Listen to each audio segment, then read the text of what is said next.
All right, morning everyone. Welcome to another episode of Trading Bitcoin with your host Tone Vays. The markets are open. We have a new week. Today is Monday, October 19th.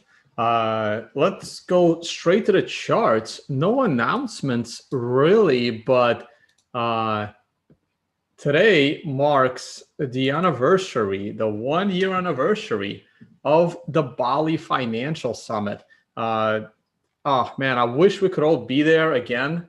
Well, it was scheduled for 2 weeks from now, and of course that event had to be canceled. But yeah, my phone, since all of our phones do nothing but spy on us, my phone notified me. It was like 1 year ago, and it started showing me pictures of the of this amazing resort, and I'm like, shit, today is the 1 year anniversary. Check it out. Those of you that are curious, the next one will take place 1 year from now.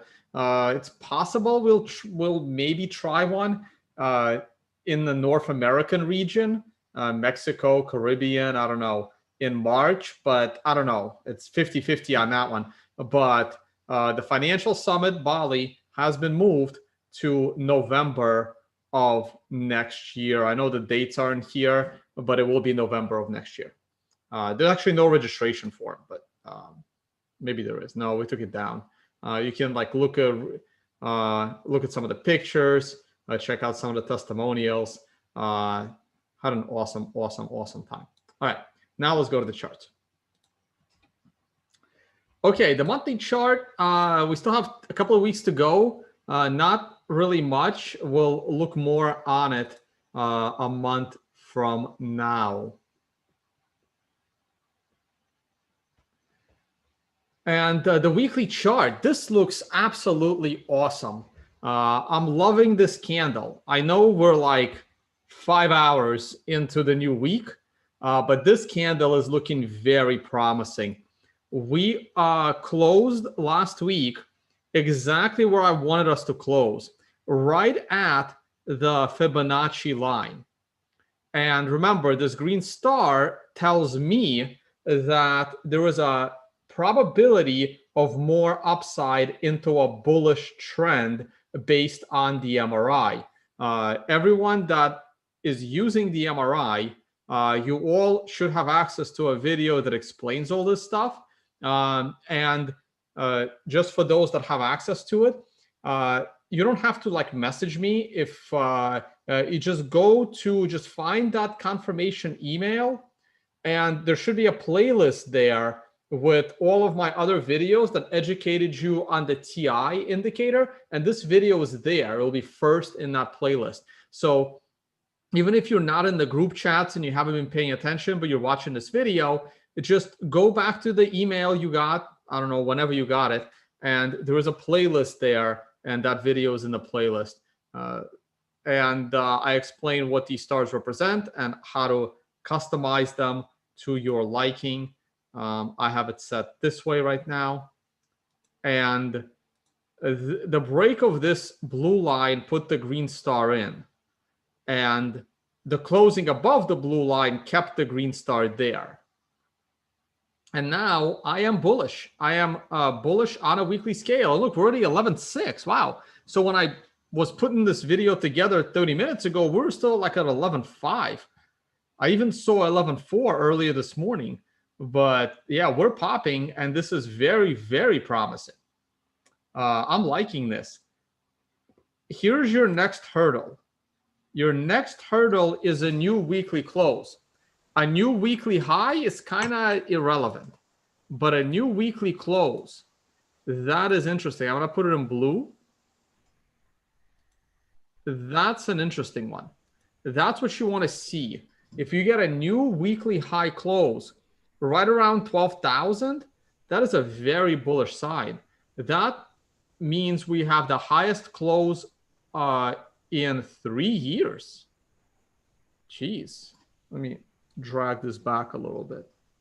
That would be the highest close since January 8th, 2018.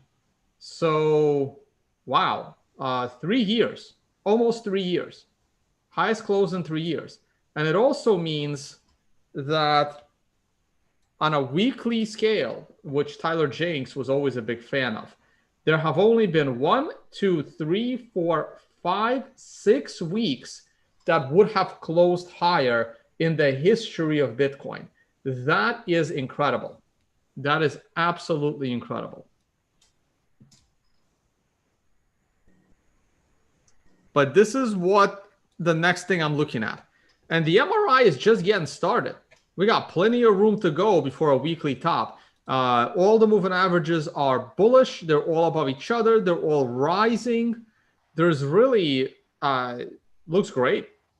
Looks absolutely great.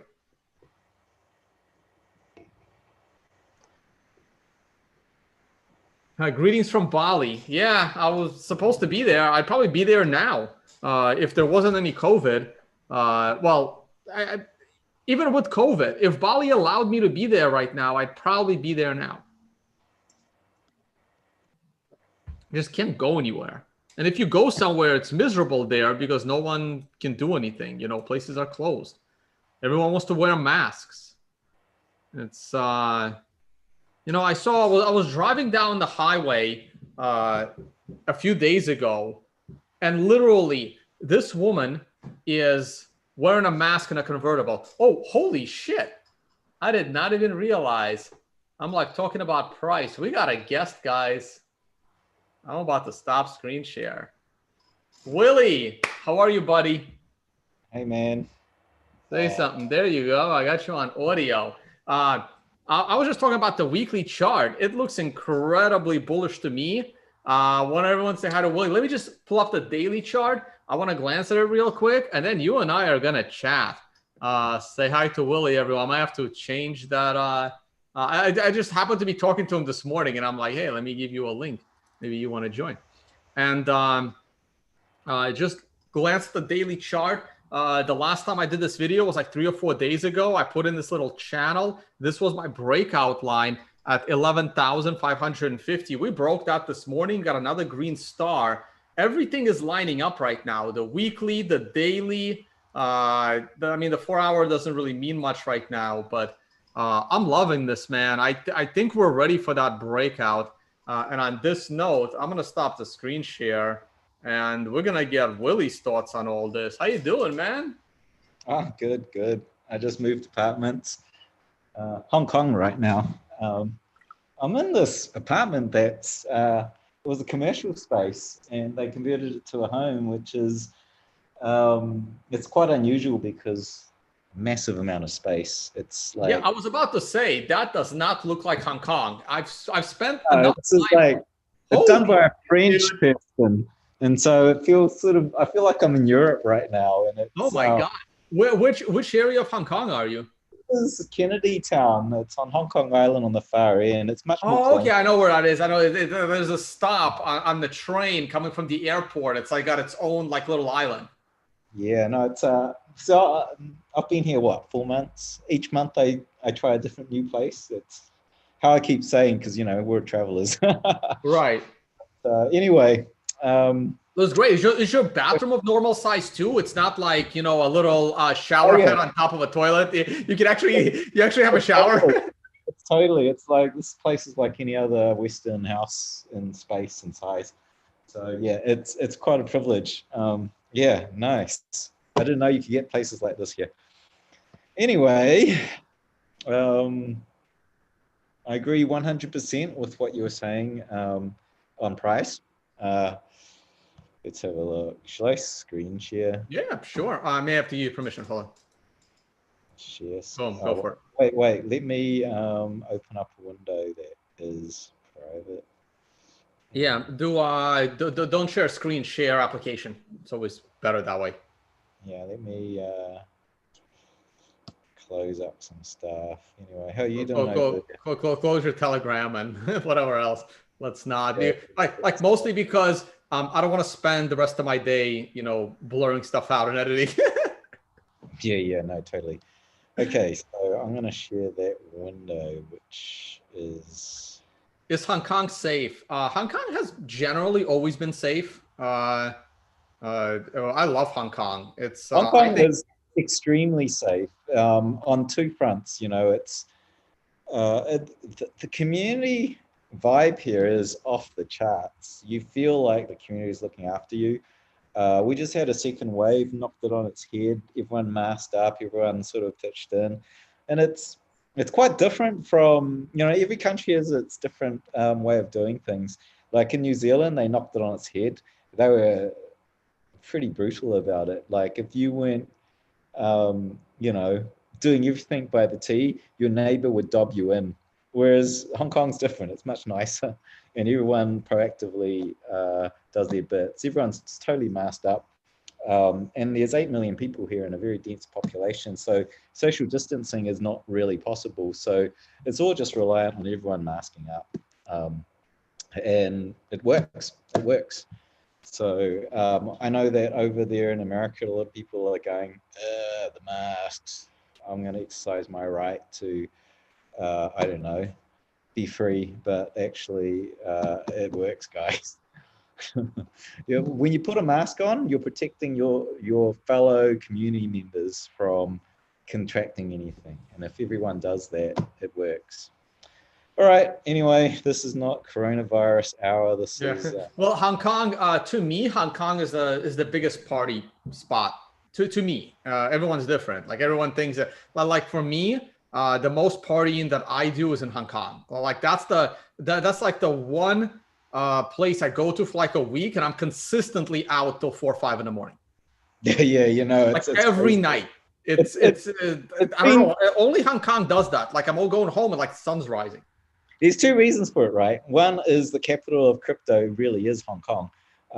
All the major exchanges, really high top-notch operators here, lots of hedge funds. There's a huge, you know, like the Bitcoin Association here is very professional. You know, what was it last month? It's still active right now. They bought out billboards. They bought out the buses, like yeah. It's totally, you know, and that's all community run. So very organized. You know, it's great to be here, and they do really good parties. So come over here if anyone wants to. It's a little bit hard right now. It's less party as normal, but I mean, I've really loved my time being here so far. Anyway, share. All right, let's talk some analytics, man. Share screen. Did I? All right. Yeah, so someone already made a comment. I've never seen both of you so like happy about the price. We're both completely the same page here. This is like a world's first, right? This is like you're bullish instead of bearish. I'm bullish, and we agree. Yeah. I don't know. It's just like this is not much different from the last time I was on the show. What was it, 2-3 weeks ago? I said we are bullish. We came down for this.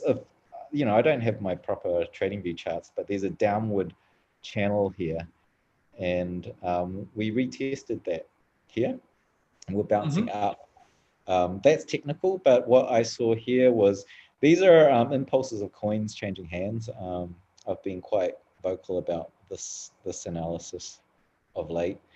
That whenever you see an impulse, it's a change in direction, and not necessarily reverses it, but it's a move. And so after the coronavirus crash here, we had a big impulse, and that drove us up here. We had like a take profit here, and it sideways us. We had a few impulses here. That impulse was enough to drive us upwards. We had a take profit, and that drove us down. And here, they took profit. And normally these things reverse. The thing went sideways, and we had another impulse. And whenever another impulse would go up or down, right? And so if you looked on the exchanges, looked at demand, supply, on balance volume, which is a very well-known trader indicator. But you know, you can make a fairly good assessment of what's happening on exchanges. You know, this impulse means coins are changing hands. A lot of that might be going to exchanges. You can look at the exchanges and see what's actually happening there. So overall, there was a quiet hidden accumulation in that sideways band, and that played out, and we're in this bull run, a sort of bull phase right now, and no new news. There's nothing happening on chain, which means the last action takes precedence. So we're coasting upwards. So we're going up here, and on your technical charts, you'll see that we're moving up to hit against resistance. And once we break that, then things will be a little bit freer flowing. I'm waiting for the next impulse for these guys to take profit. They are not taking profit right now. So we're coasting upwards. Really, that's about as much as I can say right now. One of the things I wanted to talk about was, what's topical right now is the corporate treasuries. MicroStrategy, Michael Saylor dropping 425 million into Bitcoin, which was that's all in, man. That is all in. That's all of his cash reserves for a publicly traded company into Bitcoin. Obviously did a lot of research. Very smart people. They're business intelligence providers. They provide software with business intelligence. And then Square, of course, follow suit. Maybe not follow suit. They must have been already in that process. I don't know if they were talking to each other. They probably were. And they announced their first 50 million into Bitcoin. And we, so there's a lot of coins being scooped up off the market. And actually, I'm going to default to a newsletter. Guys, I launched a newsletter. I'll talk about that a little bit later. willywoo.substack.com, and we want to look at this one. Okay. So I got that one. I want to pull this chart up. Okay. So we know that about $500 million, $500 million has been scooped up off the markets into cold storage by MicroStrategy and Square. So it's not like they buy coins off someone who's wanting to sell $500 million worth. They scoop it up off the markets. Even if you go to an OTC, over-the-counter, provider where they're trying to match buyers and sellers, ultimately they scoop up off the market. And so what you see here is all the coins that are sitting on our spot exchanges. I'm excluding Bybit, BitMEX, these kind of derivative, these derivative exchanges where they're just casinos where you're going long or short. These are spot exchanges where people are actually selling the underlying coins. And what we're seeing here is, you look at these times where the coins sitting on exchanges, spot exchanges, are dropping there. Well, there's a whole bunch of people buying those coins and moving into cold storage. We saw that here as well in this accumulation band, the $3,000 bottom. And now we're seeing the mother of all accumulations, the mother of coins being scooped up like there's no tomorrow. That's 250,000 Bitcoins. So what? $2.5 billion of coins being scooped up off the exchanges. So we can account for only 1/5 of that being MicroStrategy and Square. If you look at the timing of this starts at near the start of the year. If you look at MicroStrategy's timeline from their announcement to when they started researching, it was here that they started researching. Now, I don't know about you, but like if you're like, yeah, this is going to happen, and we've got to go through all SEC approvals, we've got to complete all our due diligence. Maybe here you start scooping because you've got the approval to scoop from the SEC. Well, you're buying here. And I find that a really nice coincidence.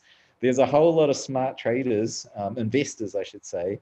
And if you're doing this as the board of MicroStrategy, these guys are the most highly connected part of society. And so they're telling their friends. So and this is my theory of what's starting to happen, is that the high net worth investors are starting to come in here. And interestingly, this mid 2016 coincided with the Wall Street Journal coverage of Bitcoin to the mass public, not as drug money, but a legitimate investment vehicle off the back of the Winklevoss's failed ETF. But they did cover that story, and we started to see high net worth individuals scoop up off the markets. And Hey, Willie, I got a couple of questions on this. So first of all, there's no legend on this chart, so I'm not sure what the rainbow, the colors I'm looking at here. oh, these are different exchanges. Okay. These are, this is the blue one is at the bottom is Binance. Okay, so they're different spot exchanges. So by the way, this is Glassnode, guys. This is the paid tier of Glassnodes. If it's awesome data, well worth signing up to. So we're in that phase now. Do you find it just a straight up coincidence that both of these reaccumulation phases, the big ones, the one in 2016 and the one that's still going on, they're literally around the halving event? Is that just a coincidence? I don't think that's a coincidence. I think there's multiple things happening right now. There's one is the MicroStrategy, which is it's akin to the Winklevoss ETF. It's like very high net worth savvy market players are coming in because of an event. ETF was the first thing. There was MicroStrategy doing their research on this, and then no doubt there's also off the back of the halvening. Actually, the halvening is midway. So they started, remember the halvening party was like the epic. Right, it was May. It was early May. It was it was in this zone here, right? The other one was in July. The other halving was in July. This scoopage started in the start of the year around January, February. So it was, it was around Satoshi roundtable. Cool. Anyway, so there are high net worth people scooping it up, and it was before the halvening, so they were already seeing it. And then, they got lucky because we had that big dip from the coronavirus, so they got a lot of cheap coins there. And so, this is unseen in the history of Bitcoin. The amount of coins being scooped up. This is the mother of all scoopage, which is very, very bullish.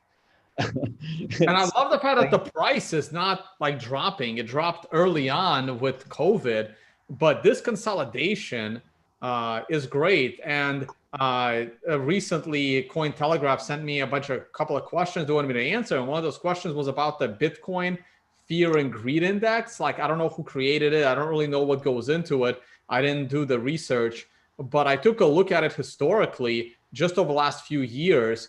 And wow, so this is like the highest price has been at such a low greed reading, just above 50%, because that sucker hit 95% out of 100 back in the summer of 2019 when the price was almost the same. It was 14,000, but it was rising there much faster. So, I mean, a lot of stuff is rising up. And when this thing pops, it can easily pop several $1,000s like overnight at this point, because it's like a cork ready to go.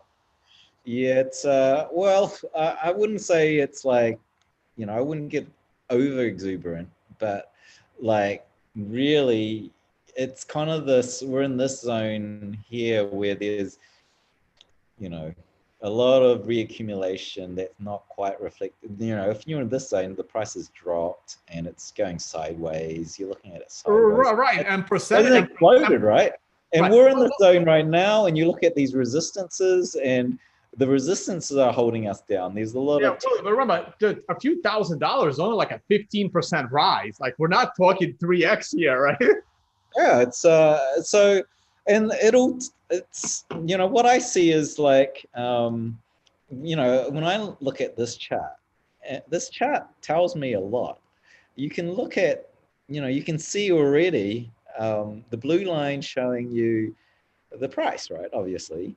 But have you noticed how since around this zone, we started a whipsaw, like, like a bipolar person going up, down, up, down, up, down. and that happens to be where BitMEX started to get traction here, and we're in the age of the derivative exchanges with their massive leverage, and the volume has moved out of spot trading.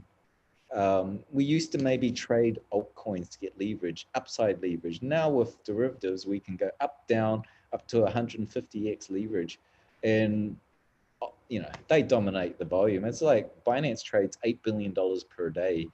That is more than all spot exchanges combined. So obviously the price, the volume dominance of these derivative exchanges give you these whipsaw kind of activities, where previously we had this organic kind of price movement. That's because it's spot, it's investors coming in and out.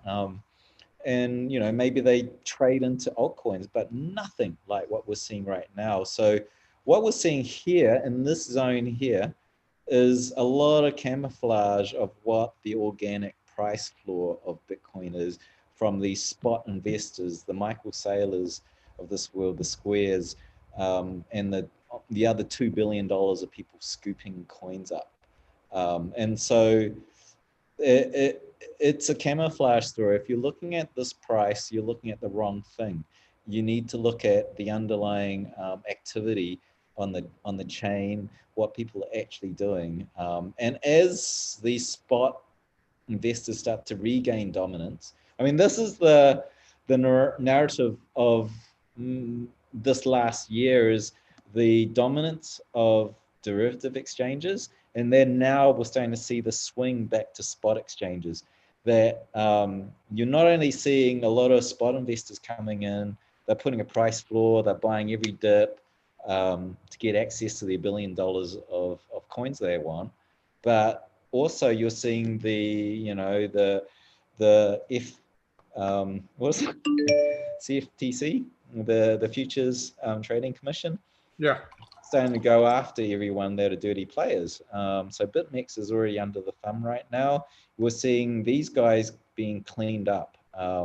Like they're under a lot of I guess pressure right now to clean up their act. And I think that's going to reduce the kind of leverages you will get on futures exchanges.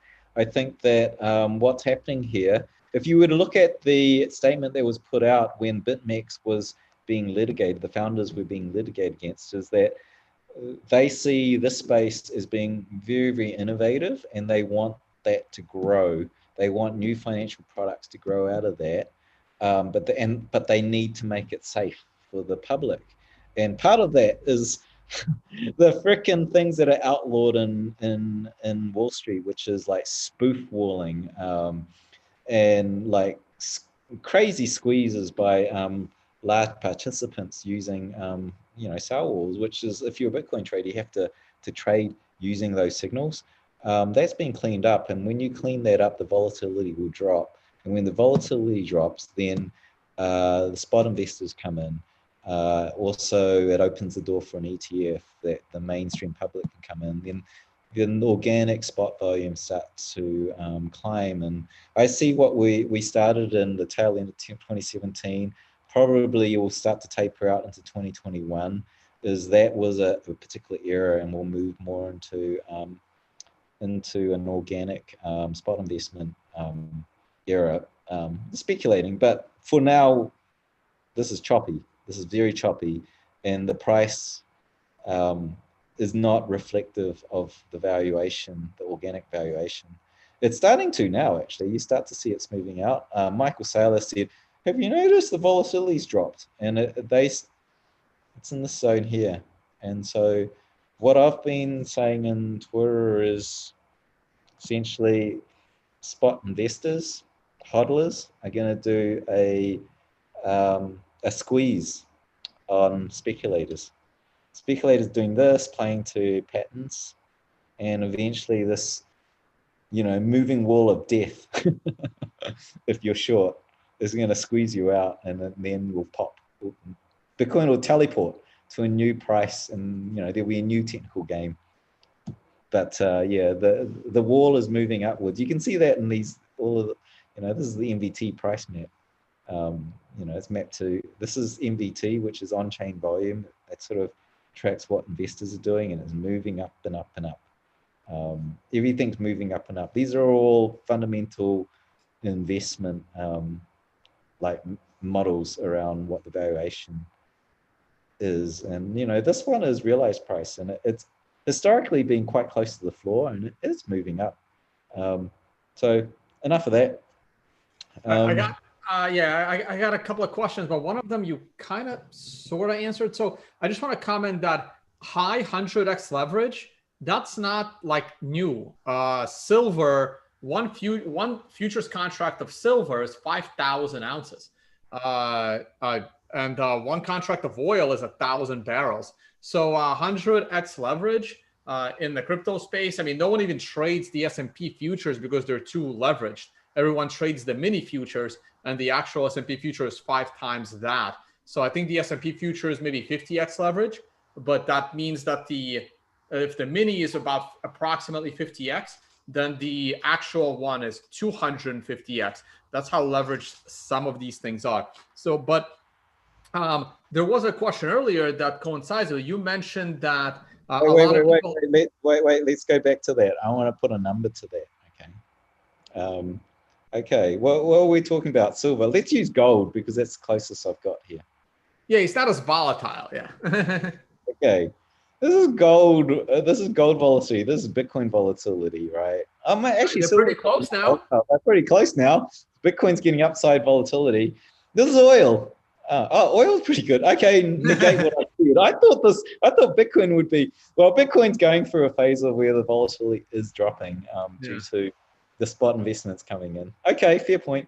I'll take that point. Right. So oil is 1,000 barrels, and I think oil is approximately $40-50 a barrel. So like if we do the math on how much leverage that is, so $1 change in price of oil is 0.5%, so 0.5% in the price of oil. So that's 1,000 barrels on that. Oil is like, it tracks the world economy, right? It's getting whipsawed.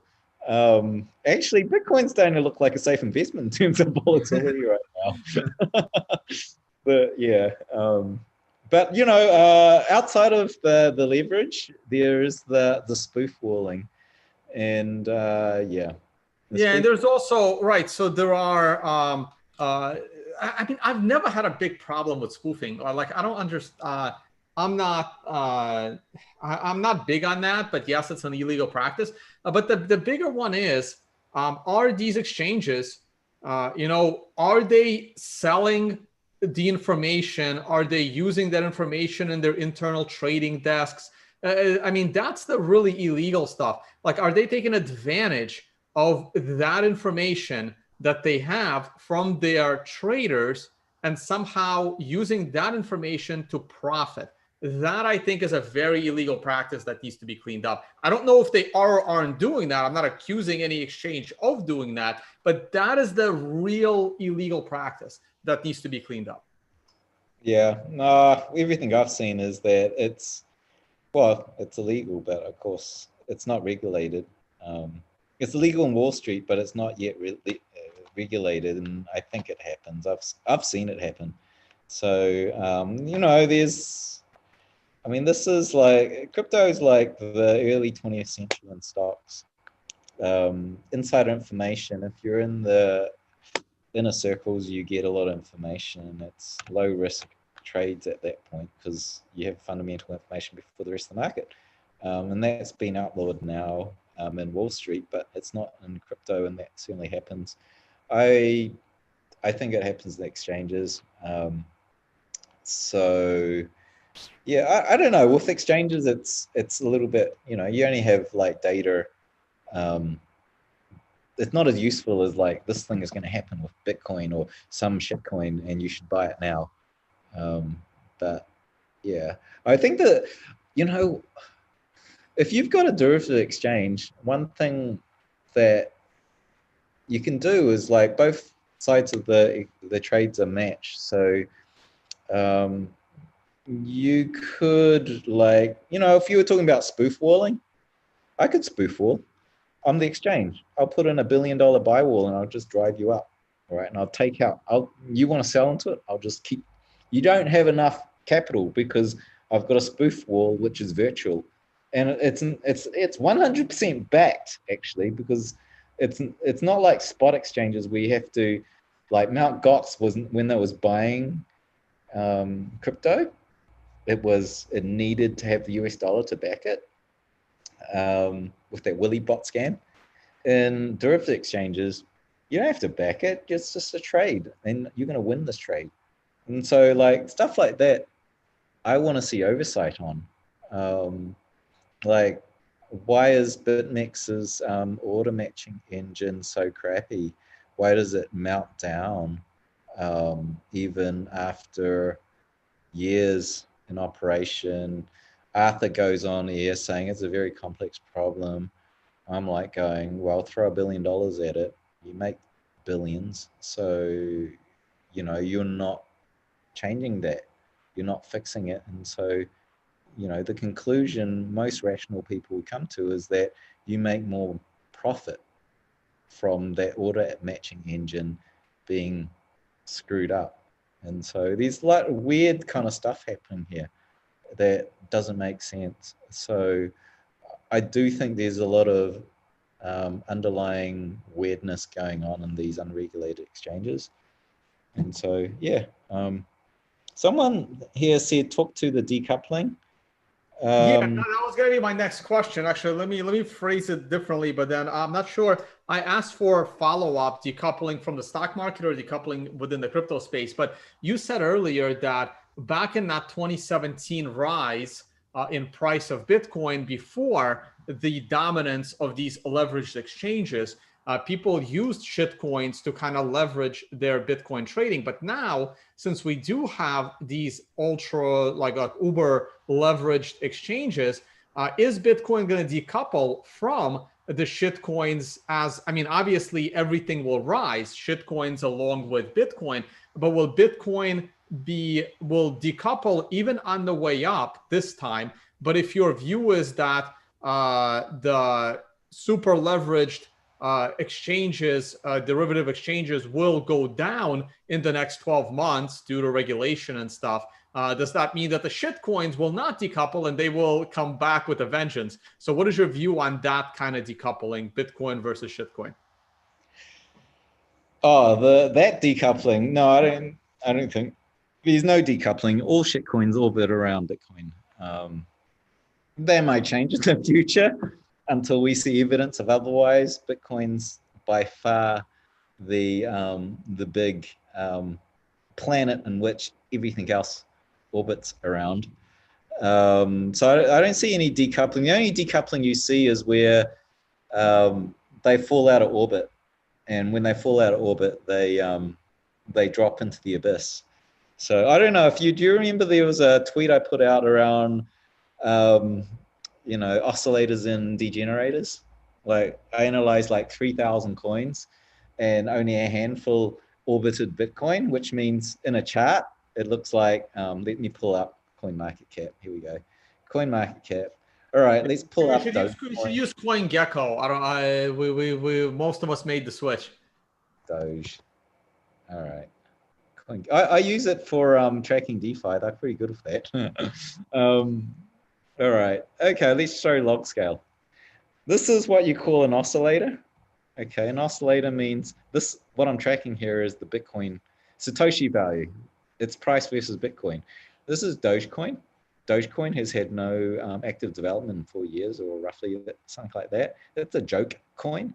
It does not provide any utility like DeFi, whatever that, Ethereum 2.0. It is actually a laugh in the face of all high-tech coins, but it is one of the few that is oscillating around Bitcoin.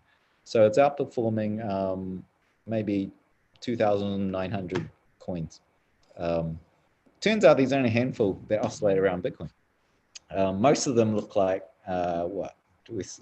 Namecoin. Yes, here we go. throw out log scale. See, this is a straight line down. This is a log chart. So that means that every tier we drop, it's a 10x lower.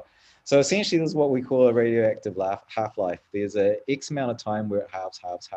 Actually, most coins drop out of orbit of Bitcoin 99% of the time. So I do not see a decoupling. I see everything either orbits Bitcoin or falls out. There might be one that supersedes Bitcoin and Bitcoin dies, or Bitcoin orbits it. There's absolutely no reason to say that's going to happen. Like, there's nothing out there. You don't actually see that happening. No, it's just like maybe in 10 years when we have quantum computing and Bitcoin doesn't make the jump or whatever. But it's like so far off that it's not real right now. Everything orbits okay, Bitcoin. and one more thing. Can you just state for the record that the average person cannot pick right now which of the 18,000 coins that could potentially be? You know, the average person definitely, you know, like if it's yeah, the average person probably isn't willing to do the research.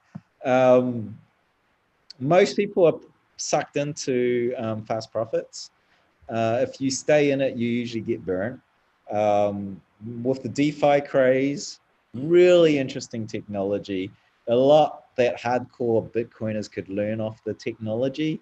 All the coins in it. I would love to have you debate Adam Back on that statement, because every time I interview Adam Back, I ask him, have you seen anything in the altcoin space that you could potentially bring into Bitcoin? And his answer every time is a laughable no. Well, actually, it's true. It's like, I saw it a little bit. It's true. You can't bring it into Bitcoin because Bitcoin is hard money. It cannot change quickly. It's not to be an experiment. So you can't bring it into Bitcoin. But there's a lot of experiments going out there. And most of the coins being traded, like 99, maybe 0.9%, are just fundamentally Ponzi's or photocopies. And you know, DeFi right now is CryptoKitties. It's a really fun game to play, but actually the average individual is going to lose currently with that. They're not equipped to play that game because it's actually controlled by whales. They're the only ones that can afford, like, what is it, $200 for a transaction fee to exit their position, to unlock their liquidity. You know, even $1,000 by the time all the steps you need to do to unlock the things you need to do to play this CryptoKitties game. You know, I'm not saying it's a stupid game. It's actually very interesting and innovative. But in terms of trading it, you have to have position size $100,000 to $1 million before, you know, $1,000 of a transaction fee. You know, who pays $1,000 for you know, entering a trade? You have to have millions. So, and the average retail individual will not be able to beat those guys. When they move, all their whale buddies will move with them, and the market dumps, and they react fast. They're very connected. So yeah, don't play that game, guys, if you're not, you know, got a few $1 million and thousands of, or no, at least, no, not thousands, but a dozen whale friends there. So where was I? We were talking about decoupling of shitcoins. I was actually talking about decoupling from the SPX, S&P 500 stocks. I don't think we're in the area where we will decouple from stocks in the hourly time frames. We've now established that relationship. What I'm talking about is a decoupling in the monthly time frames where, we've always seen where stocks goes down, Bitcoin goes down, and vice versa. They move together. Not always, but the last maybe a couple of years. And what I'm saying is, and I covered it earlier, is there's so many fundamental investors coming in here and pushing up the fundamental price floor. It can't drop below the fundamentals because these guys are going to buy it up. So there's a price floor, and it's ratcheting against the whatever the trader games are doing, and eventually that'll squeeze and the price will teleport upwards. And Peter Schiff will stop laughing. I think he already has, laughing at Bitcoin because gold's outperforming it. Bitcoin's already outperformed it now over the last year. But eventually, that fundamental of new people coming in will push it up, and it doesn't matter what the S&P 500 does over the long term. If the economy decides that it's going to shit itself and stocks drop according to the loss of revenue, Bitcoin will still continue to go up, just like gold, and it will decouple. So, and I'm seeing it in the on-chain data. Okay, what else? All right. I mean, whatever you want to talk about. People are asking about your newsletter, how to sign up, how often you're going to publish it. I launched. Thanks for that. Totally. I launched a newsletter. It was something people asked for a long time. I was reluctant to do it. I actually don't know where to go to sign up because you kind of put me on your list. So you may want to show. Yeah, you can either go to my Twitter profile or you can go to the chat site, which I think a few people go to, chatsweeble.com. And there's the link there. Like you can click that and it'll give you an idea of what the newsletter will contain. It gives you a short-term view of what the on-chain structure is, like where the price might go over the next 3 weeks, 5 weeks, over the next 3 months, and then a long term, which is the macro cycle. So I go through a lot of the analysis. I give you a lot of data. Obviously this is the thing where we're talking about like a lot of coins being scooped up. Here we are in the macro cycle, and we're currently in a zone as cheap as the COVID crash. Actually, the amount of investor activity and the discrepancy to the price not being reflected in it is undervalued to the extent of that sort of $5,000 range of the COVID crash. So I intend to do this generally on-chain structure changes every 6 weeks. I intend to do at a very minimum a letter every 3 weeks, even if it's like now, which is nothing has changed, guys. Here's a higher resolution of why nothing has changed. And so if you want to sign up, it's here. I'm launching it. I'm doing 40% off forever. There's 36 hours before that finishes. How much are you charging for it? Normally it's $50 a month. So it'll be anyone who signs up now gets $30 a month, and that'll be forever, as long as they're on it.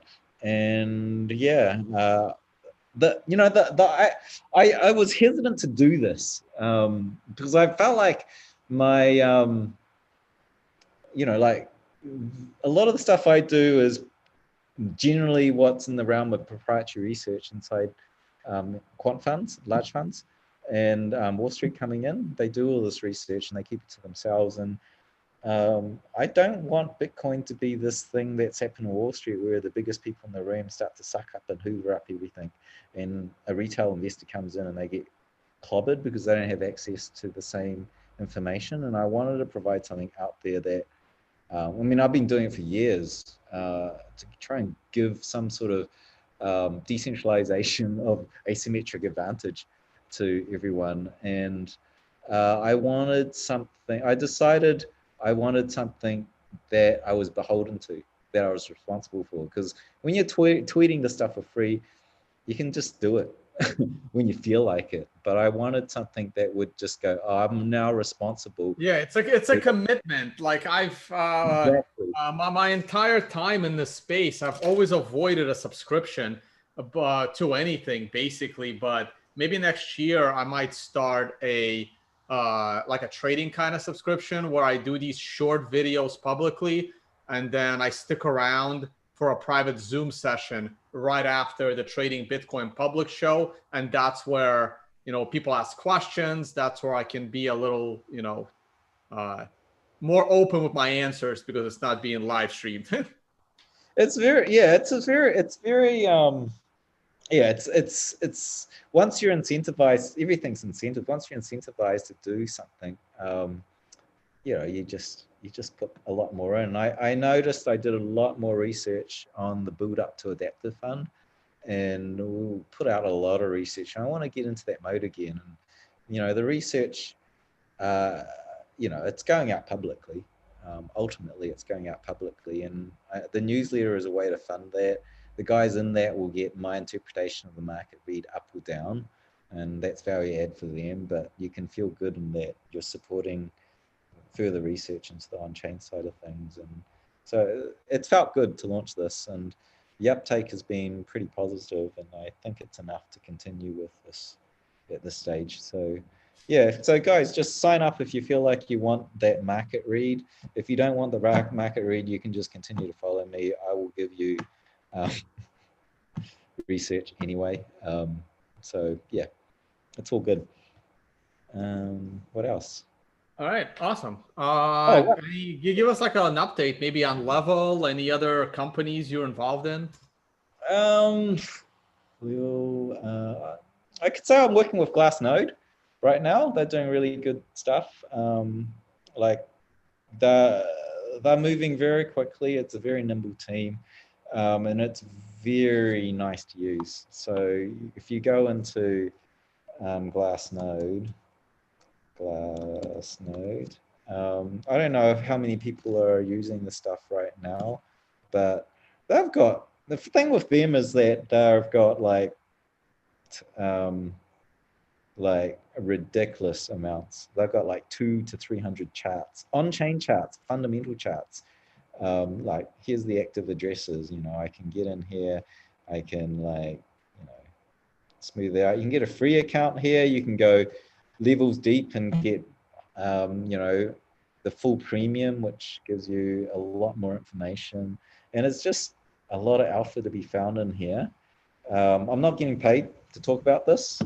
They've been kind enough to allow me to use their data in my newsletter and publicly share that. And so, but I'm really loving their platform, and they're very fast moving. Like I can ask them like, what do you think of this? And they'll do the data and pull it up pretty quickly. So yeah, if you guys thinking, you're the type that wants to look at on-chain charts, you could just spend weeks going down rabbit holes looking at this data. So that's that really. One other thing that I didn't quite complete with this we're seeing a lot of money coming in right now. There's $2.5 billion that has come in since the start of this year. And this is a bit of research I've done, which is how much does Bitcoin go up per dollar that we put in? Because market cap obviously is a demand supply thing. When I put $1 into Bitcoin, Bitcoin's market cap does not go up by $1. It depends on how many people are willing to sell. If there's nobody, it could go up by $10 or $20. And so this is a little bit of a research piece I've done. It's a live chart. You can find it on my site. And it's showing that, back in this phase here, the price was going up 2 times. It was around about $2 for every $1 invested into Bitcoin. And, it got to 2.5, but it was always flat in these earlier regions. And in the bull markets, see how the price is going up and up and up. And you were thinking, no one's selling into this. When I put $1 in, it's pushing the price up even further because everyone's in mania. And actually what this chart shows is that people were like selling here, they were selling here, they were selling here. And what's interesting about this cycle is that hodlers, are actually holding onto their coins harder. We've gone from this normal 2 zone to now we're at 6.7 almost. So we're going from 2 to 4. So for every dollar going into Bitcoin, it used to be $2, and now it's going to $4. So you put what, $2.5 billion in, like we saw scooped up. That's $10 billion of market cap. It will reflect in price. And so It's an unusual cycle, this one. I think the hodlers are holding on tighter, unseen in the past. Yeah. Yeah, And but it's also like an interesting dynamic on percentages. So right now we're at an all-time high based on you put $1 in, you can move Bitcoin $6. But now that Bitcoin is $12,000, moving it $6 ain't a big deal. Versus, in 2015 when Bitcoin is $250 and moving it, $2 is a big deal. yeah, this is true. But also in this phase, you might put in maybe $220 million. And now we're putting in $2 billion. So Right. the amount of going in is also scaling. It used to be high net worth individuals that were very, open-minded in 2016, reading Wall Street journals. Now in this phase, it's like CEOs of companies going, "Oh, I've got $500 million to deploy. Where do I put it? Where do I put it?" Right. But by the way, So Michael Saylor didn't put all of their cash in. They put about 25% in, or I think they raised, so maybe like 30 to 35%. So they still have more cash to put in. are you saying they have got like $2 billion of Yeah, cash reserves? yeah, Oh, I didn't know that. yeah. They Seriously? had, I believe, yeah, I believe they had about 2 billion of cash reserve. But I also read this very interesting Twitter thread where the guy kind of analyzed the company over the last 5 years, showing how the stock hasn't gone up and it's been underperforming and it's basically gone nowhere, saying that MicroStrategies was kind of on the verge of potentially like collapsing, and but they did have all this cash, and this is like the Hail Mary play to save the company because they're not being very competitive. I'd say that it was like, they're kind of a bread and butter company. They make money, but they're certainly not like an Amazon or, it's not like they're a startup at high growth where they're consuming the world with their software. They provide business intelligence software to large corporations, government entities, and it's a bread and butter. It's like if you were, you make money, but you make money. Their profit line's been pretty static, but it's healthy profit, and they were just saying, we don't need to use this money. Where do we put it? I don't want it wasting away. And so I don't think they weren't going to be like bankrupted. That's for sure. He was on record saying they're getting more and more efficient because of the COVID, and they were just like, how do we not lose from all the money being printed? And now I'm sure he's obviously very smart. He's turned his company into the first sort of publicly traded Bitcoin tracking ETF into some degree, right? Mm-hmm. He managed to get SEC approval, so for $500 million or 425 million. So that's a very interesting play. It's and obviously we've seen with Grayscale at times the premium on their shares is what was it 30% or more over the normal Bitcoin price. So you could see premiums like that even higher on the public market. So it's a smart play for him. All right. It's probably getting late over where you are in Hong Kong.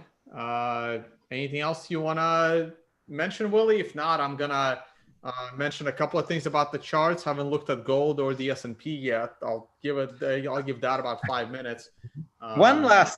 Just one last thing is so not really related to what I've been saying, but I was just like going, why did my chart break here? Which is the velocity of Bitcoin versus the velocity of money in US dollars, M1, M2 velocity. So generally economists want high velocity. It means that money is churning and circulating in an economy. It's very healthy when a lot of money is churning. It means a lot of trades happening. And you want to see a high velocity, and it's been dropping since 2008, I think. Yeah, it's been dropping. And then like COVID happens and it drops off a cliff. And I went to the Fred USD velocity site, which this is a Federal Reserve of United States. And I was like, is that for real? And then I looked at it and it's like, oh yeah, it did drop off a cliff. That is serious business. It's gone from practically 2 to 1. It's like the economy is screwed right now. There's not a lot of activity. Well, that's And then, because they shut down businesses. Like they force businesses to shut down. If the restaurants stayed open, I mean, they're yeah, losing. well, and then also there's more money, right? So it's 20% more money. So this is measured in how much of the money is being churned. So there's more money and it's less of it's being moved. And the other thing I wanted to point out, and I don't know what the details is, I don't know if this is an artifact of the, like, what is that? That is Q2. So the Q2 number has come in 1.3 and then went to 1.1. The Q2 number has come in. Why can't I get this through API? Are they just turning this off for analysts? Like, I'm being conspiracist, but what I noticed in 2008, in the prelude in 2008 and 2007, before the world financial crisis, we didn't have just M1, M2, we had M3. So M1 is essentially cash. Right. I want the base. Credit cards. Right. M2 is your savings account, long-term savings account. M3, what the hell is M3? M3 is anything in savings account above $100,000. So no. I think it's different. I think M3 involved like credit. No, M3 is definitely above 100. I did a lot of research on this. M3 is anything sitting in long-term savings that is above $100,000 US. So it actually tracks what the whales are doing, the highest, richest people in the world. And if you were to scan that metric, you could tell they were getting the fuck out of cash. They were getting into other instruments. And well, no, sorry, they weren't getting out of cash. Actually, I think it was the other way around. They saw problems in the economy. Actually, cash is the first thing that goes up when there's uncertainty. It's short-term uncertainty, and I think it mooned. But they delisted M3 as a metric, saying, "Oh, we don't." They did that a while ago. It was like over a decade ago they delisted it. They delisted it 6 to 12 months before the world financial crisis. So what I'm looking at here is like, look at this. This is like a smoking gun for a lot of shit show happening.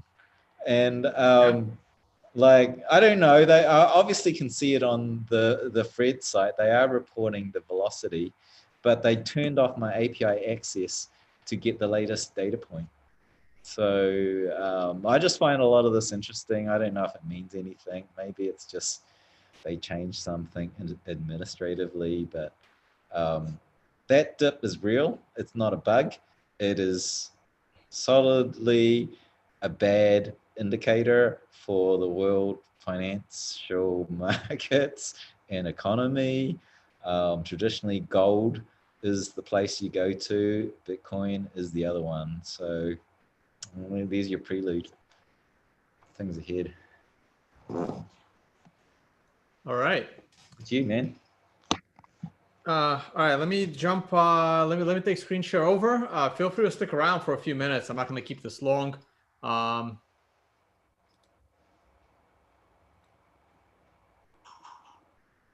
right. Hey, there was a question about this support resistance line, and it was more of a comment.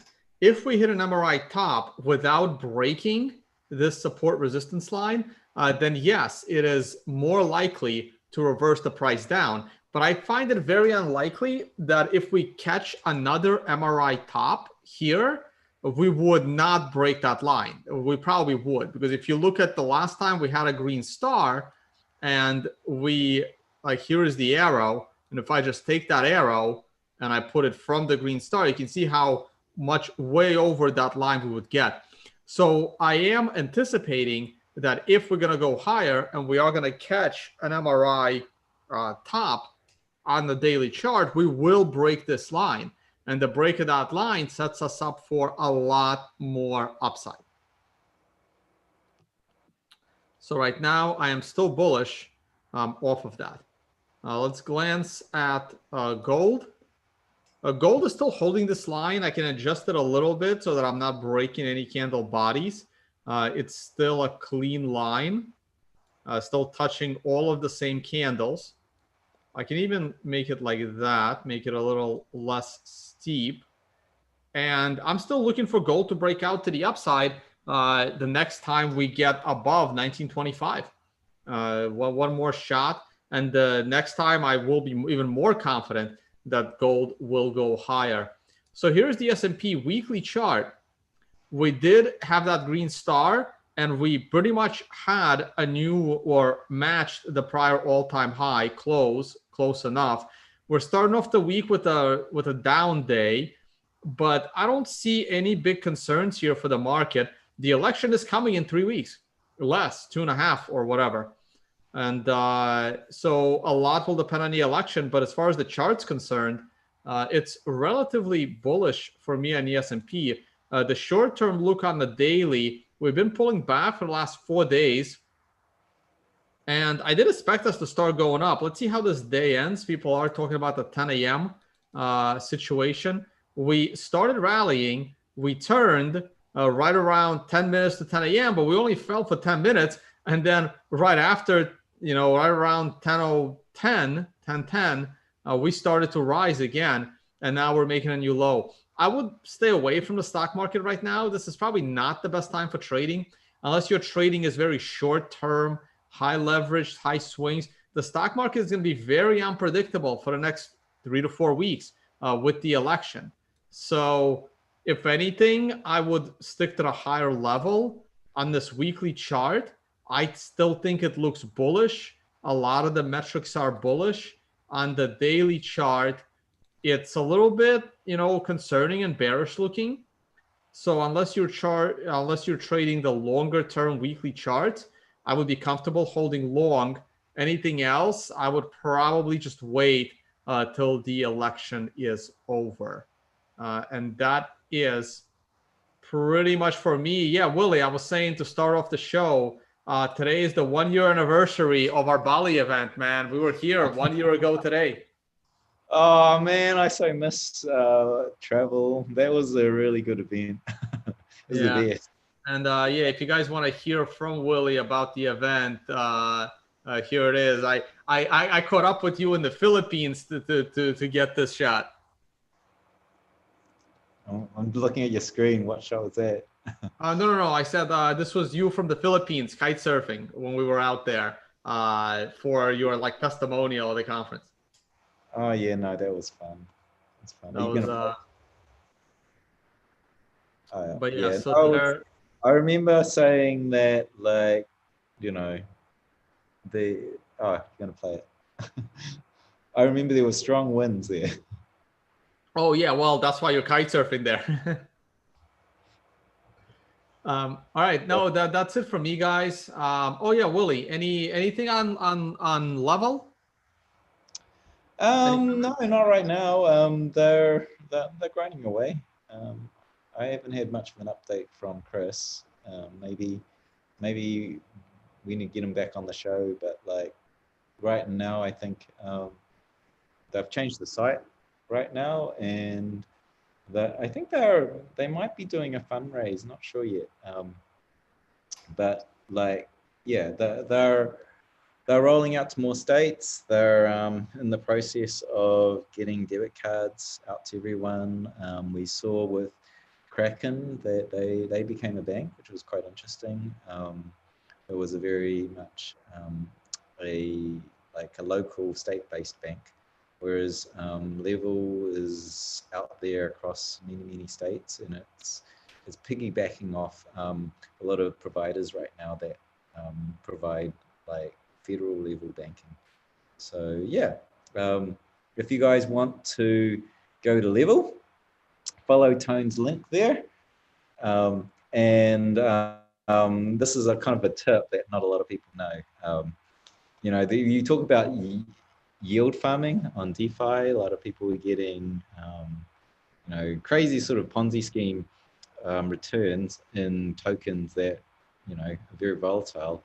what Level's providing is you can put your money into autopilot. So you may have your Bitcoin holdings and you might have your US dollar cash. And if you don't need that US dollar cash right now, you can park your Bitcoin there and you can match it for cash, and you can and put it into autopilot, and you can essentially yield farm. And the first month generated for people what was equivalent to, I think, 150% per annum, maybe even more, maybe it was 200. So what they do with that money is they provide liquidity, like sell walls, buy walls. So if someone wants to buy, you provide the sell. If someone wants to sell, you provide the buy.